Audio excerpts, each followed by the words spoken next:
தேர்தல் தேதி அறிவிச்சதுல இருந்தே தாவேக்கா எந்த ஒரு களத்திலையுமே இறங்காம இருந்தாங்க. ஆனா இன்னைக்கு தாவேக்காவுடைய வேட்பாளர் பட்டியலை விஜய் அவர்கள் மாமல்லபுரத்துல இருக்கக்கூடிய ஒரு ரிசார்ட்ல அறிவிக்க இருப்பதாக சொன்னார். அந்த அனுமதி என்பது கிடைக்கவில்லை என்று அந்த புரோகிராம் என்பது ரத்து செய்யப்படுகிறது. மீண்டும் நாளை ஒரே நாள்ல 5 தொகுதிகளை விஜய் அவர்கள் பிரச்சாரம் செய்ய போகிறார் அப்படின்னு சொல்லிட்டு ஒரு பட்டியலே கொடுத்திருந்தாங்க. அந்த பிரச்சாரத்திற்குமே தற்போது அனுமதி ரத்து என்பது வந்திருக்கிறது. முதலமைச்சர் அவர்கள் தான் இப்படி இடைஞ்சலை கொடுத்துக்கிட்டு இருக்கிறாரு. தேர்தல் ஆணையம் வந்துவிட்டால் நீ வந்துட்டு மூளை முடுக்கெல்லாம் விஜய் அவர்கள் இறங்குவார் அப்படின்னு சொல்லிதான் ஆதவ் அர்ஜுனா ஸ்டேட்மெண்ட் கொடுத்தாரு.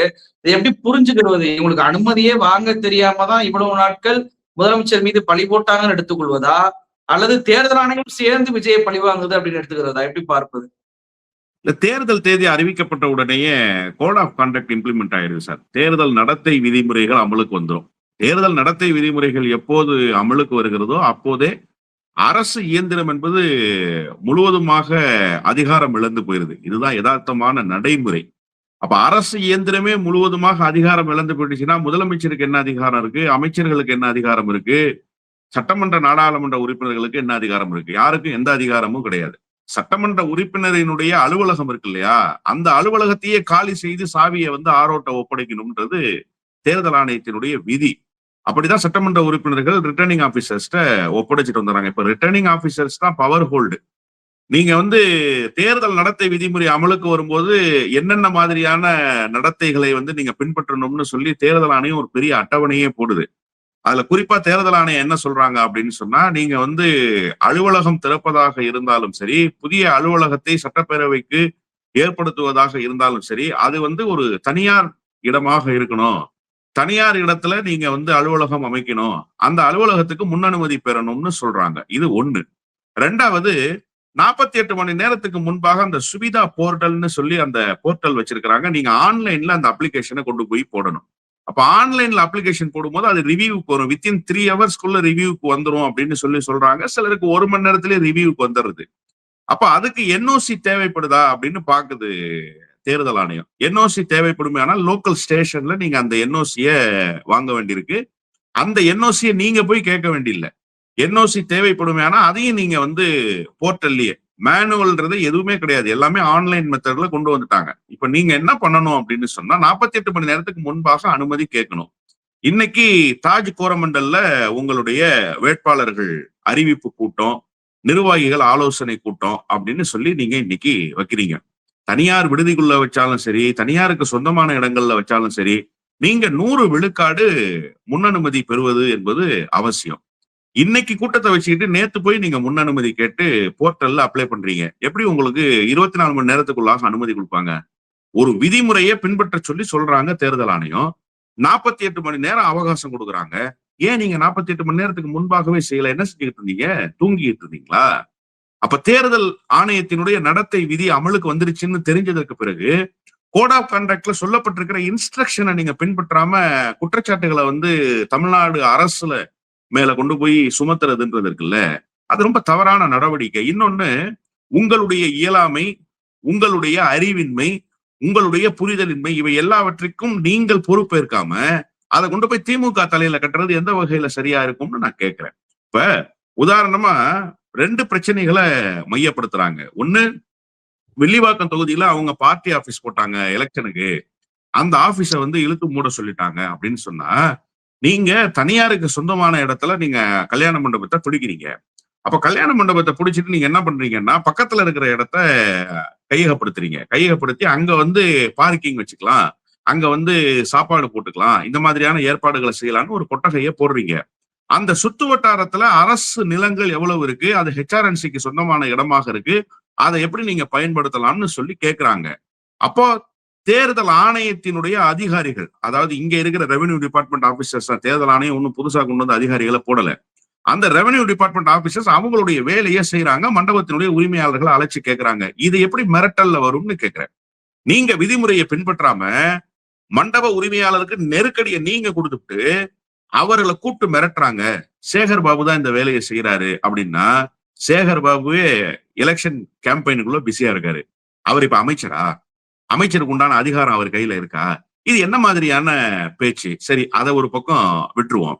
இன்னொன்னு, இப்ப நீங்க இந்த எலெக்ஷன் கேம்பெயினுக்கு அனுமதி கேட்கறது இருக்குல்ல, இந்த எலெக்ஷன் கேம்பெயினுக்கு அனுமதி கேட்கறதுக்கு ஒரு சில ப்ரொசீஜர்ஸ வச்சிருக்காங்க. நீங்க ஸ்டேஜ் போடுறதா இருந்தா, அந்த ஸ்டேஜ் எந்த இடத்துல போட முடியும்? நெரிசல், கூட்ட நெரிசல் ஏற்படுகிற இடத்துல போட முடியாது. அதே மாரி நெடுஞ்சாலைக்கு சொந்தமான இடங்கள்ல போட முடியாது. அப்படி நெடுஞ்சாலைக்கு சொந்தமான இடங்கள்ல போடுவதாக இருந்தா, நகாய்ட்ட NHAI உடைய அப்ரூவல நீங்க வாங்கணும். முன்னனுமதிய பெறணும். National Highways Authority of India கிட்ட நீங்க வந்து முறையிடணும். இப்படி எல்லாம் சில வந்து விதிமுறைகள வச்சிருக்காங்க. நீங்க 5 தொகுதிகளுக்கு பிரச்சாரம் போறதாக சொல்ட்டீங்க. எங்க நின்னு பேச போறீங்கன்னு கேட்கறாங்க. அப்ப எங்க நின்னு பேச போறீங்கன்னு சொல்லும்போது 3000 பேர் திரளுவாங்கன்னு சொல்லிட்டு 300 பேர் நிக்க கூட இடம் இல்லாத இடத்த நீங்க வந்து காட்டுறீங்க. ஏற்கனவே கரூர் சம்பவம் இங்க சாட்சியாக நிழலாக நின்று ஆடிக்கொண்டிருக்கு.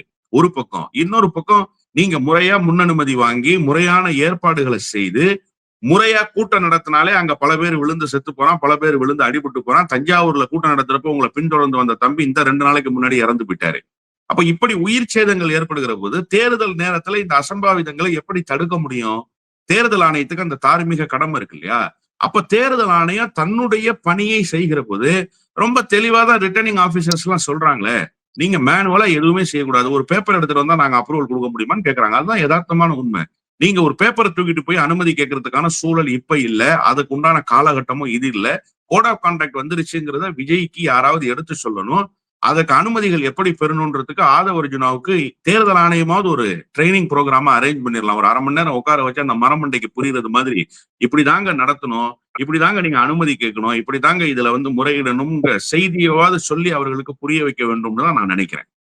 இல்ல அவரு ஆதவ அர்ஜுனாவை பொறுத்தவரைக்கும் அவர் தேர்தல் மேலாண்மை குழு தலைவராக இருக்கிறார் தாவேகாவுக்கு. அவருக்கு இது கூட தெரியாது அப்படின்னு சொல்லி பார்ப்பதா? இன்னொரு பக்கம் விஜய் வந்து நீங்க சொன்னீங்க 300 பேர் இருக்கக்கூடிய இடத்துல 3000 பேரை திரட்ட போறாங்க அப்படின்னு சொல்லிட்டு. அப்ப அது கண்டிப்பாக ஸ்டாம்பேடுக்காக கூட வழிவகுக்கக்கூடிய விஷயமாக இருக்கலாம். ஏன்னா அவர் சனிக்கிழமை தான் சூஸ் பண்றாரு. இதே மாதிரிதான் சனிக்கிழமையை சூஸ் பண்ணி மாணவர்கள் அத்தனை பேருமே கூட்டத்தை திரட்டுறேன் அப்படின்ற பேர்ல சம்பவத்தை பண்ணி விட்டாரு. சோ இது விஜய் வீம்புக்குனே பண்றாரா? அதாவது 300 பேர் தான் இருக்க வேண்டிய இடத்த 3000 பேருக்கான அனுமதி அப்படின்னு சொல்லி வாங்குறது என்பது வீம்புக்குன்னு பண்றாரா இல்ல தெரியாம பண்றாரா அப்படின்ற கேள்வி இருக்குல்ல. இல்ல சார், அந்த தேர்தல் ஆணையத்தினுடைய ப்ரொசீஜர்ஸ ஃபாலோ பண்ணாம போறது அப்படிங்கிறது தெரியாம பண்ணது. அவர்களுக்கு உண்மையிலேயே புரியல. நீங்க ரொம்ப அழகா கேட்டீங்க. தேர்தல் மேலாண்மை பொதுச் செயலாளரா இருக்காரு. அவருக்கு இது தெரியாதா அப்படின்னு கேட்டீங்க. அவருக்கு இது ஃபர்ஸ்ட் எலெக்ஷன் சார். அவர் ஏதோ தன்னை ஒரு பெரிய ஸ்ட்ராட்டஜிஸ்ட் அப்படின்னு சொல்லிட்டாரு. நான் வந்து திமுகவுக்கு ஸ்ட்ராட்டஜிஸ்டா ஒர்க் பண்ணேன் அப்படிலாம் சொன்னாரு. ஸ்ட்ராட்டஜிஸ்டா ஒர்க் பண்ணவங்க எல்லாருக்கும் எலெக்ஷனுடைய கோட் ஆஃப் கண்டக்ட் எப்படி இருக்கும்னு தெரிய வேண்டிய அவசியம் கிடையாது. குறிப்பா சொல்லணும்னா, களத்துல வேலை செய்யற அரசியல் கட்சியினுடைய பிரதிநிதிகளுக்கு அது தெரியும். கோட் ஆஃப் கண்டக்ட்னா என்ன அப்படின்னு. நீங்க வீட்டுல வரைந்து வைத்திருக்கிற சின்னத்துக்கு கூட அனுமதி பெறணும். உங்க வீடு தான், உங்க மதில் சுவர் தான், உங்க காசு தான், உங்க பெயிண்ட் தான். ஆனா அதுக்கே அனுமதி பெறணும்ன்றது தேர்தல் ஆணையத்தினுடைய விதி. நீங்க சொல்ல முடியுமா? என் வீட்டுல வரைஞ்சுக்கிறதுக்கு நீ யாரா பண்ண முடியும், தடை பண்ண முடியும் அப்படின்னு கேட்க முடியுமா? ஒண்ணும் இல்ல. கடந்த வாரம் நான் வந்து திருச்சி போயிட்டு திரும்பி வரும்போது என் கார்ல இருக்கிற கொடியை கழட்ட சொல்லி காவல்துறையினர் நெருக்கடி கொடுக்குறாங்க. நான் சொன்னேன், எங்க பிரைவேட் கார்ல ஒரு கட்சியினுடைய நிர்வாகி போறதுக்கு கொடி கட்டுறதுக்கு எந்த விதமான நெருக்கடியும் தேர்தல் ஆணையம் கொடுக்கல. வாடகை கார்கள்ல தான் கட்டக்கூடாது, முன்னனுமதி பெறணும்னு சொல்லிருக்காங்க. இன்னொன்னு, எலெக்ஷன் நேரத்துல போனா மட்டும்தான், கேம்பெயின்ல போனா மட்டும்தான் நீங்க வந்து அதை கோட் ஆஃப் கண்டக்ட்ல கொண்டு வரணும். என்னுடைய தனிப்பட்ட பயணங்களுக்கு கார்ல கொடி கட்டுறதுக்கு எந்த விதமான தடங்களும் இல்லை அப்படின்னு நான் சொல்லி புரிய வைக்கிறேன். இப்போ இந்த புரிதல் குறைஞ்சபட்சம் நீங்க தேர்தல் களத்துல பணியாற்றி இருந்தாதான் உங்களுக்கு வரும். என்னென்ன அனுமதி தேவையில்லை, என்னென்னவற்றுக்கு அனுமதி தேவைன்ற விஷயம் நீங்க வந்து தேர்தல் பணிகளில் முன்ன பின்ன ஈடுபடுதா, நம்ம கிராமப்புறத்துல சொல்லுவாங்க, முன்ன பின்ன செத்தாதானடா சுடுகாடு தெரியும் அப்படின்னு சொல்லி. நீங்க பூஷ்வாக்கள் மனநிலையில் இருந்து கொண்டு, கார்ப்பரேட் மனநிலையில் இருந்து கொண்டு இங்க வந்து தேர்தல் பணியாற்ற வந்தீங்கன்னா உங்களுக்கு எந்த விதமான புரிதல் இருக்காது. அண்ணன் செங்கோட்டையனாவது சொல்லி புரிய வைக்க கூடாது ஆதவர்ஜுனுக்கு? ஆனா அங்க ஒரு பிரச்சனை இருக்கு. அண்ணன் செங்கோட்டையன் சொன்னா கேட்கிற நிலைமையில ஆதவர்ஜுன் இருக்காராங்கிறது ஒரு $1 மில்லியன் கொஸ்டின். அவர் சொன்னா, யோ நீ போய் அவன் வேலையை பார்த்துட்டு எனக்கு தெரியாதான்னு சொல்லி கேட்டக்கூடாது. அவருக்கு பெரிய தர்ம சங்கடம் வந்துடும். அதனால அமைதியா இருக்காரு அப்படின்னு தான் நான் பாக்குறேன். முற்றிலுமாக ஆதவ அர்ஜுன் போன்றவர்களுக்கு தேர்தல் அணுகுமுறைனா என்னன்னு தெரியல. தேர்தல் நடத்தை விதிமுறைகள் அமலுக்கு வந்துட்டா என்ன செய்யணும், என்ன செய்யக்கூடாதுங்கிறது தெரியல. ஆனா விஜய் பத்தி நீங்க கேட்டீங்க இல்லையா? அவர் வந்து திட்டமிட்டு இந்த வேலையை செய்யறாருன்னா, ஆமா திட்டமிட்டு இந்த வேலையை செய்யறார். அதுக்கு குறிப்பா நீங்க ஒரு மாஸ் கிரௌட காட்டணும்ன்றது விஜய்க்கு வந்து ஒரு போதை மாதிரி ஆயிடுச்சு. நீங்க அந்த கரூர் ஸ்டாம்பேடு விவகாரத்திலே பாத்தீங்கன்னு சொன்னா, அவ்வளவு அசம்பாவிதங்கள் நடந்து போயிடுச்சு. அவர் வந்து பஸ்ல உட்காந்துட்டு அந்த லைட் சுவிட்ச் ஆஃப் பண்ணி போட்டாரு இல்லையா? அப்ப நீங்க அதை எப்படி வந்து புரிஞ்சுக்க முடியும்? இவ்வளவுக்கு பிறகும் ஒரு மனிதனுக்கு வந்து தன்னை ஒரு தெய்வ பிறவியாக காட்டிக்கொள்வது, தன்னை வந்து எப்படி சொல்வது, ஒரு மனிதத்தன்மையற்ற நிலையிலிருந்து செயல்படுறது அப்படிங்கிறது இருக்குல்ல, அது வந்து தன்னை இயக்குது அப்படின்னு சொன்னா, அவர் உண்மையிலேயே அதை விரும்புறாரு. 100 பேர் இருக்கிற முட்டுச்சந்துல போய் 1000 பேர் தள்ளுமுள்ளு ஏற்பட்டா, "ஏய் பாருப்பா எவ்வளவு பெரிய கிரவுட் வருது" அப்படின்னு சொல்லி மக்கள் சிலாகித்து பேசுவாங்க. அந்த மாஸ் கேதரிங் வந்து தனக்கு வந்து ஒரு பெரிய பொலிட்டிக்கல் மைலேஜ் தரும் அப்படிங்கிற ஒரு போதையிலேயே இன்னமும் விஜய் இருக்காரு அப்படின்னு தான் பாக்குறேன். அப்ப திட்டமிட்டு இந்த வேலைகளை விஜய் செய்யறாரு அப்படின்னு தான் பாக்குறேன். அதற்கு மனித உயிர்கள் பலியாவதுங்கிற கவலைப்பாடு கொஞ்சமாவது வேணாமா? எல்லா தலைவர்களும் கூட்டத்தை விரும்புவாங்க. எந்த தலைவர் தான் கூட்டத்தை விரும்ப மாட்டாங்க? அப்ப நீங்க போய் ஒரு பொதுக்கூட்டத்துல பேசணும்னா 100 பேர் இருந்தா பேச்சு ஒரு மாதிரியாகும், 1000 பேர் இருந்தா பேச்சு ஒரு மாதிரியாக வரும்.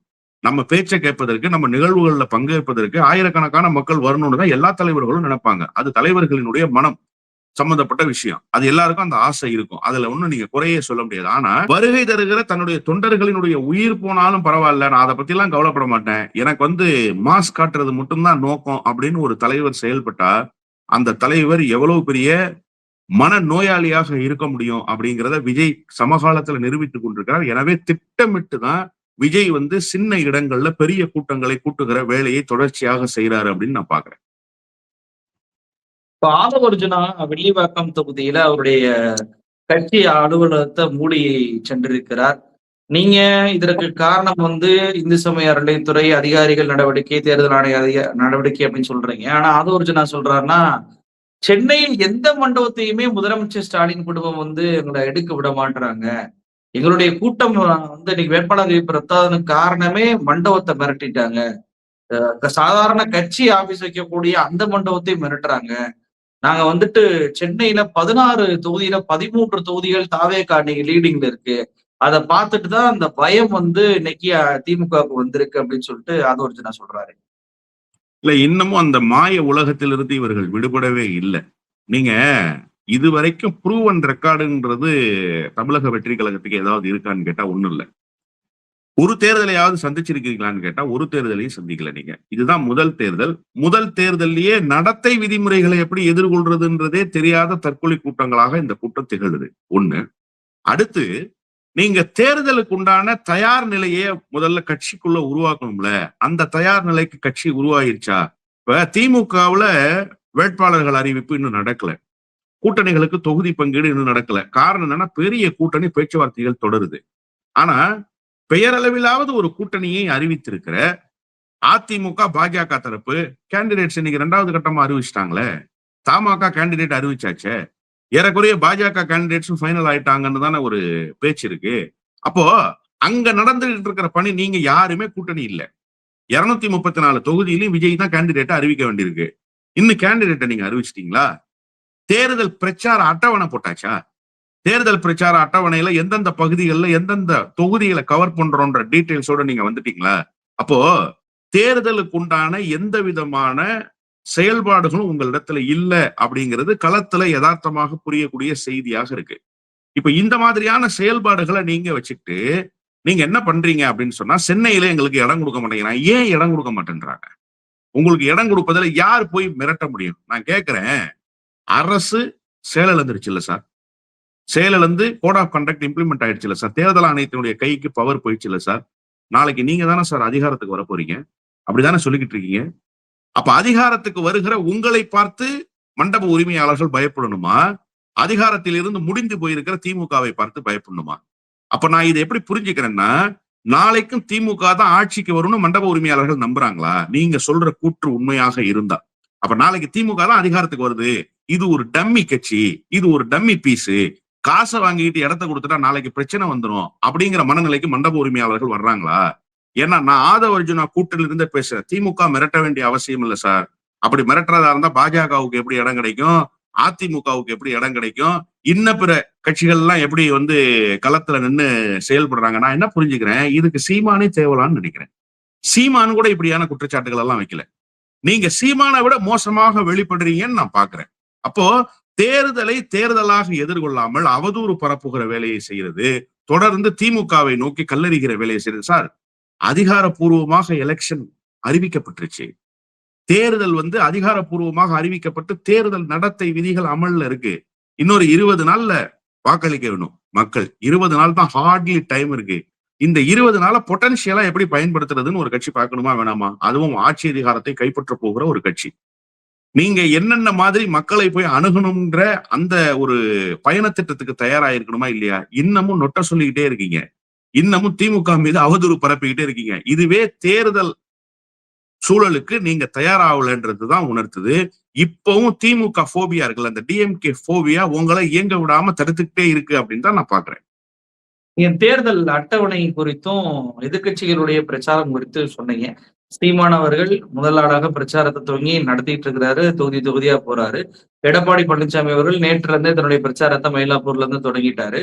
முதலமைச்சர் அவர்களுமே மார்ச் 31 இருந்து நான் தொடங்க போறேன் அப்படின்னு சொல்லிட்டு, அதை திருவாரூர்ல தொடங்க போறேன் அப்படின்னு சொல்லிட்டு அறிவிப்பு பண்ணிட்டாருன்னா, ஆல்ரெடி ஒரு மேப் வந்து போட்டு வச்சு அதன்படி அவங்க நடத்துறாங்க.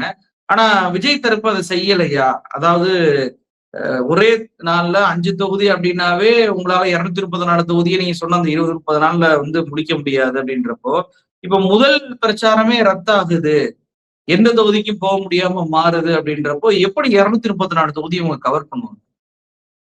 இல்ல, விஜய் வந்து ஒட்டுமொத்தமாக கன்னியாகுமரியிலிருந்து திருத்தணிமலை அடிவாரம் வரைக்கும் தமிழ்நாடு தழுவிய ஒரு சுற்றுப்பயணம் போவாருன்னா நான் எதிர்பார்க்கல. அதற்குண்டான பயண திட்டமும் அவர்களிடத்துல இல்ல. அதற்குண்டான செயல்பாட்டு வடிவமும் அவர்கள்ட்ட இல்ல. கூடுதலாக போனா 100லிருந்து 120 தொகுதிகளுக்குள்ள கேம்பெயின் போவார். அவ்வளவுதான் அவரால போக முடியும். ஏன்னா அவர்கிட்ட இருக்கிற பயண திட்டம் அப்படியானது. இதுல என்ன பெரிய பியூட்டின்னா, இங்க இருந்து அண்ணன் செங்கோட்டையன் போனோன்ன ஜெயலலிதாவினுடைய தேர்தல் பிரச்சார பயண திட்டத்தினுடைய வியூக வகுப்பாளரே போயிட்டாரு. இப்ப விஜயினுடைய பயணம் வந்து வேறு மாதிரியாக மாறப்போகுது அப்படின்னா, அவர் அங்க போய் விஜய் ஸ்டைல்ல தான் கூட்டம் போட்டாரு. அங்க போய் திராவிட கட்சிகள் ஸ்டைல்ல அவர் கூட்டம் போடல. நீங்க நல்லா புரிஞ்சுக்கணும். ஜெயலலிதா அம்மையாருடைய கேம்பெயினை வந்து எப்படி வந்து அவர் வந்து அந்த ரெடி பண்ணி, அந்த மேப் ரெடி பண்ணி, ரூட் மேப் ரெடி பண்ணி போடுவாரோ, அது மாதிரி அவரால் அங்க போட முடியல. விஜய் எப்படி போய் பஸ் வந்துரும், அப்புறம் கேரவன் வரும், அப்புறம் கேரவன் உள்ளார இருந்து வருவாரு. அந்த ராஜ்மோகன் ஒரு தோழர் ஒருத்தர் அவரை வானலாப புகழ்வாரு. அப்படியே கீழ இருந்து மேல ஒரு தெய்வ பிறவி போல விஜய் வருவாரு. அப்புறம் வந்து அந்த டெலிபிராம்டரை கொண்டு வந்து வைப்பாங்க. தீய சக்தி, தீய சக்தி, தீய சக்தின்னு அந்த ஒரு தீம் இருக்குல்ல, அந்த தீம்குள்ளதான் அண்ணன் செங்கோட்டையன் போனாரே தவிர, அண்ணன் செங்கோட்டையன் உருவாக்கி வச்சிருக்கிற தீம்குள்ள விஜய் வரல. அப்ப இதை நம்ம வந்து கண்கூடாக பார்த்தோம். அப்ப இந்த தீம்ல நீங்க வந்து 234 தொகுதியை எப்படி கவர் பண்ணுவீங்க? நீங்க சொன்னது மாதிரி ஒரு நாளைக்கு 5 தொகுதின்னா 20 நாளைக்கு நீங்க எத்தனை தொகுதி அதிகமாக போயிட முடியும்? அதிகபட்சம் 100 தொகுதி தான் போக முடியும். அப்ப 100 தொகுதியும் ரொட்டீனா நீங்க போயிடுவீங்களா? டே டு டே டிராவல் அப்படின்னப்ப சிஎம் போறாருல, எதிர்கட்சி தலைவர் போறாருல, சீமான் போறாருல, அதுல போவீங்களா? உங்களுக்கு ரெஸ்ட் 2 நாள் தேவைப்படும். நீங்க 1 மணி நேரம் வேலை செஞ்சா 9 மணி நேரம் ரெஸ்ட் எடுக்கிற ஆளு. அப்படிப்பட்ட ஆள் நீங்க வந்து எப்படி 234 தொகுதிக்கும் ஒரே ஃபுல் ஃபிளெஜ்டு டூராக நீங்க போவீங்க? அதனால ஒட்டுமொத்த சுற்றுப்பயணம் என்பது விஜயினுடைய பயண திட்டத்தில் இருக்காது. சில குறிப்பிட்ட தொகுதிகளை தேர்ந்தெடுத்து, மையமான தொகுதிகளை தேர்ந்தெடுத்து, அந்த இடங்களுக்கு பிரச்சாரம் போயிட்டு அங்க ஒரு 10 கேண்டிடேட்ஸா 5 கேண்டிடேட்ஸா வர வச்சு பிரச்சாரம் பண்ணிட்டு வந்துருவாரு அப்படின்னு தான் நான் பாக்குறேன். ஏன்னா அதற்குண்டான வியூகங்கள் அவர்களிடத்துல இல்ல. நீங்க இந்த வியூகத்தை வகுக்கக்கூடியவர்கள் யாராவது ஒருத்தர் விஜயோட டூர்ல இருக்கணும். ஆதவ அர்ஜுன் வகுக்க முடியுமா? ஏற்கனவே பிளாப், அது ஏற்கனவே ஃபெயிலியரா இருக்கு. இன்னொன்னு, அந்த ஃபெயிலியரை யார் உருவாக்குனாவோ அந்த ஆதவ அர்ஜுன் கேண்டிடேட்டா இப்ப வில்லிவாக்கம். இட்னு போறதுதான் எனக்கு பிரச்சனைன்னு சொன்ன Bussy Anand candidate. Root map போட்டு கொடுத்துருவாருன்னு சொன்ன செங்கோட்டையன் கேண்டிடேட். இப்ப இவங்க தேர்தல் வேலையை பார்ப்பாங்களா? இவருடைய சுற்றுப்பயண வேலையை பார்ப்பாங்களா? இவரோட சுற்றுப்பயணத்துல பின்னாடி போவாங்களா? அங்க போய் மக்களை சந்திச்சு ஓட்டு கேட்பாங்களா? அப்போ விஜய்க்காக இந்த பிரச்சார பயணத்தை வியூகமாக வகுத்து கொடுப்பதற்கும் ஆட்கள் இல்லை, விஜயை இட்னு போறதுக்கும் ஆட்கள் இல்லை. புஷி ஆனந்துடைய பாஷையில சொல்லணும்னா அப்படிதான் நான் பாக்குறேன். எனவே அவர் 234 தொகுதிகளுக்கும் நிச்சயமாக பிரச்சாரம் போவதற்கான வாய்ப்பு கிஞ்சித்தும் இல்லை. இல்ல அப்ப அந்த வேட்பாளர்கள் எல்லாம் சோர்வாயிட மாட்டாங்களா? விஜய் வந்து பிரச்சாரம் பண்ணா நமக்கு மிகப்பெரிய அளவுக்கு ஓட்டு வரும் அப்படின்ற எதிர்பார்ப்பு ஒவ்வொரு வேட்பாளருக்குமே இருக்கும்ல. அந்த அந்த ஏரியாவில் இருக்கக்கூடிய ரசிகர்களுக்கும் இருக்கும். ஆனா அதை விஜய் செய்யவில்லை என்றப்ப அந்த வேட்பாளர்கள் திணறிட மாட்டாங்களா அப்படின்ற ஒரு கேள்வி இருக்கு. இத எப்படி அவங்க சமாளிக்க போறாங்க? வீட்டில் இருக்கும் ஒரு விஜய், வீட்டில் இருக்கும் ஒரு விஜயை நம்பி அந்த பொறுப்பை ஒப்படைச்சிட்டேன் அப்படின்னு சொல்லிட்டு விஜய் சொல்லிடுவாரா? இல்ல, நீங்க இத வந்து விஜயினுடைய கடந்த கால நடைமுறைகளிலிருந்து அணுகணும் இந்த செய்தின்னு நான் பாக்குறேன். ஒண்ணு, விஜய் வந்து ஏற்கனவே சொல்லி வச்சிட்டாரு. நீங்க சொன்ன மாதிரி வீட்டுக்கு ஒரு விஜய் இருக்காருன்னு. ஏன் இந்த விஜய் வந்துதான் ஓட்டு கேட்கணுமா? உங்க வீட்டுல இருக்கிற விஜய் ஓட்டு கேட்க கூடாதான்னு கேட்டுருவாரு விஜய் ரொம்ப இலகுவாக. அது ஒண்ணு. 2வது வேட்பாளர்கள் சோர்வடைய மாட்டாங்களா அப்படின்னீங்க. அதனாலதான் அவர் வேட்பாளர்களை ஏற்கனவே சோர்வடைய வச்சாரு. என்ன கேட்டாரு? 5 கோடி செலவு பண்ணுவியான்னு கேட்டாரு. எப்ப 5 கோடி செலவு பண்ணுவியான்னு அவர் கேட்டாரோ அன்னைக்கே அந்த வேட்பாளர்கள் எல்லாம் சோர்வடைஞ்சிட்டாங்க. பாதி பேர் இனிமே எலெக்ஷன்ல நிக்க கூடாதுங்கிற மனநிலைக்கு வந்துட்டாங்க. நாம விருப்ப மனு கொடுத்ததோட இருப்போம், கேட்டா நம்ம சீட்டு வேண்டாம்னு சொல்லிடுவோங்கிற மனநிலைக்கு வந்துட்டாங்க. அப்போ இதெல்லாம் ஏற்கனவே விஜயினுடைய நடத்தையிலிருந்து அந்த கட்சி புரிந்து கொண்டிருக்கிற செய்தி.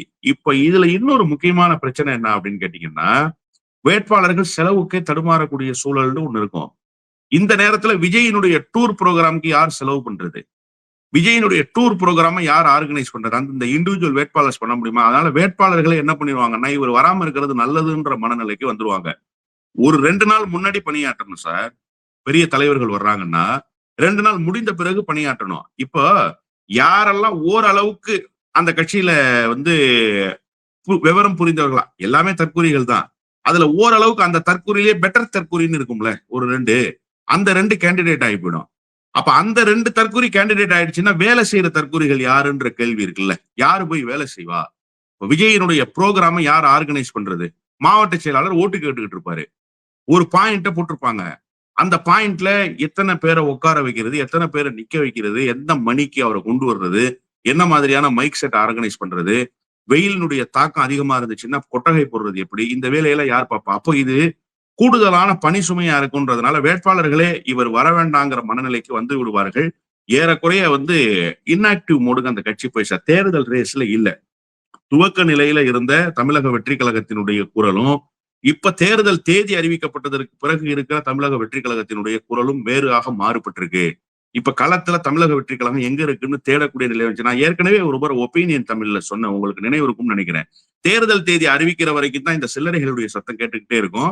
தேர்தல் தேதி அறிவிக்கப்பட்ட பிறகு அதிமுக திமுகவினுடைய சத்தம் மட்டும்தான் தமிழ்நாட்டுல கேட்கும்னு சொன்னேன். இன்னைக்கு நீங்க பாருங்க, தமிழ்நாட்டுல எடப்பாடி பழனிசாமி பேசு பொருளாக இருக்கிறார், பாஜக பேசு பொருளாக இருக்கிறது, திமுக பேசு பொருளாக இருக்கிறது. இவ்வளவுதான் இந்த எலெக்ஷன்ல சினாரியோ இருக்கே தவிர இதை தாண்டி ஒரு புதிய செய்தி தமிழ்நாட்டு அரசியல் களத்துல இல்ல. ஏற்கனவே அது முடிஞ்சு போன காரணத்தால இந்த பிரச்சார பயணத்தை தாவேகாவினுடைய வேட்பாளர்கள் எதிர்பார்க்க மாட்டார்கள் தான் நான் உறுதியா நம்புறேன். நிகழ்ச்சிகளை கொண்டு பல்வேறு தகவல்களை நம்ம நேரில் பகிர்ந்துட்டீங்க. ரொம்ப நன்றி. நன்றி.